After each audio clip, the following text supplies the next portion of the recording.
Hey there, here's Thiago. I hope everyone stays safe and healthy these days.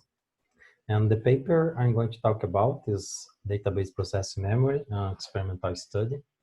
This paper investigates the processing memory capabilities of 3D stacked memories with database systems. Because today's database systems rely on a legacy computer architecture design, where memory and the computing units are split. The main implication of such design is that database systems must transfer all the data throughout the memory hierarchy and to the CPU. Remember that the memory hierarchy comprises of some cache levels and the main memory, and each level has different capacity and latency. For instance, to reach a data present only in main memory, database systems must access all cache levels to find and to transfer the data onto the CPU registers, and then the computation can take place. And here we have a problem, because such data transferring is a big black hole called data movement problem that consumes a lot of resources of database systems, especially for query execution.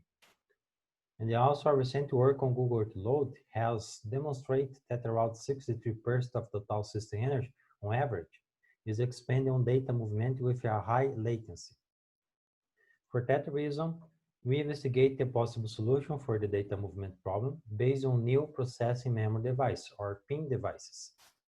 Because these new devices add logical units inside the memory chip to support near data processing, and at the same time, they work as the RAM memory that you have today to support legacy applications. And the 3D stacked memory is a new PIN device, which is composed of 4 or 8 chips of the RAM stacked together. These chips are connected through silicon via TSV, which is a new technology to integrate the memory and the logic layers at the same chip. Besides the traditional memory organization rows and columns, now we have another dimension, or a new vertical memory partition, that is called the vault. There are 32 interdependent vaults that provide high data access parallelism inside the memory.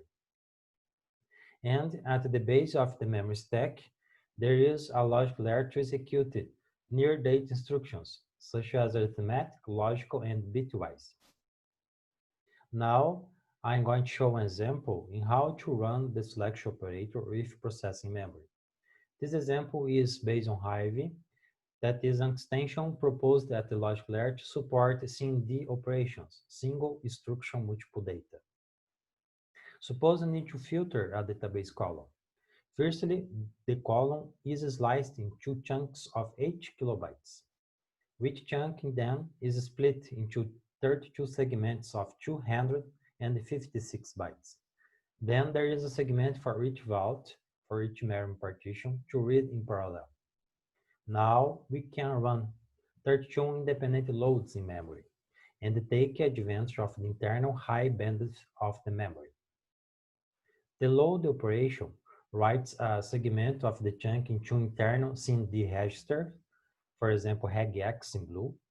Then the column is filtered using in-memory SIMD instructions. The result is written back to memory banks.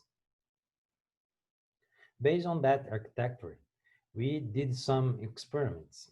They were based on the Sinuca, a cycle accurate simulator. We used the TIPSH benchmark of 1 gigabyte and 100 gigabytes in some cases.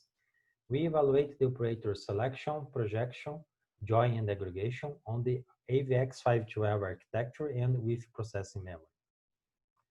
We have classified the results according with a taxonomy of operators that considers the memory access, coalescing, or handle, and the data reuse, low or high.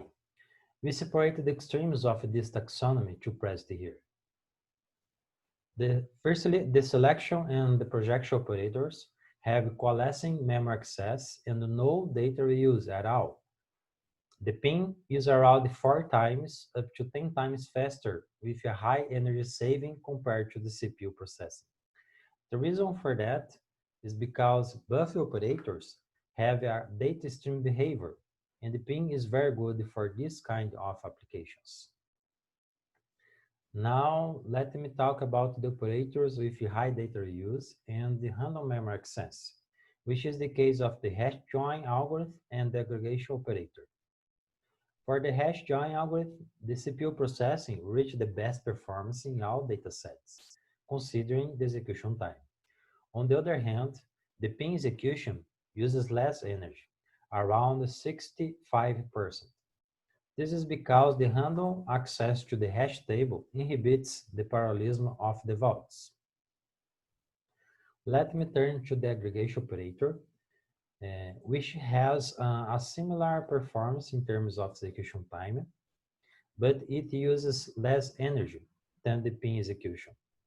And this is because in your experiment, the hash table fits into the caches, and the operator could benefit from the caching mechanism. Based on the results, we identify a need for a hybrid query execution between pin and the CPU. This is a smart table of our results per database operator, and this table shows the decisions for pin or CPU. For the selection and projection operator, for instance, the decision is straightforward, because no matter the size of the dataset, nor if we are improving time or energy, it's always better to run these operators inside the memory with pin. On the other hand, the decision to execute joins is not trivial because it depends on the algorithm, the size of the dataset, and the target performance metric. These results guide us to propose a hybrid query plan scheduler that uses the operator's profile to interleave the execution between pin and CPU. And we have these two graphics. They have a breakdown of the execution time and the energy consumption for three query plans. The first two plans are hardware specific using either CPU or pin. And the third is a hybrid query plan that interleaves the execution between pin and the CPU. The hybrid query plan reached the best performance, reducing execution time between 35 and 45%. And more important, it expends less energy. For example, it can save more than 2 times energy compared to the CPU-specific query plan, which is a big energy saving.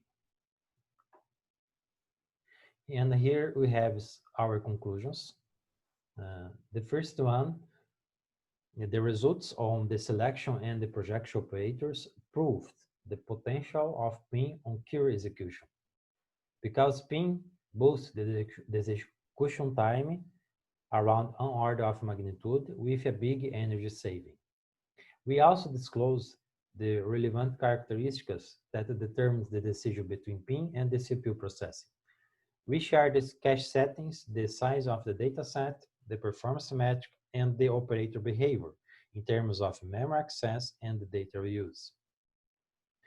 The last point is how database systems can coordinate query execution between the processing hardware to exploit the advantages of them.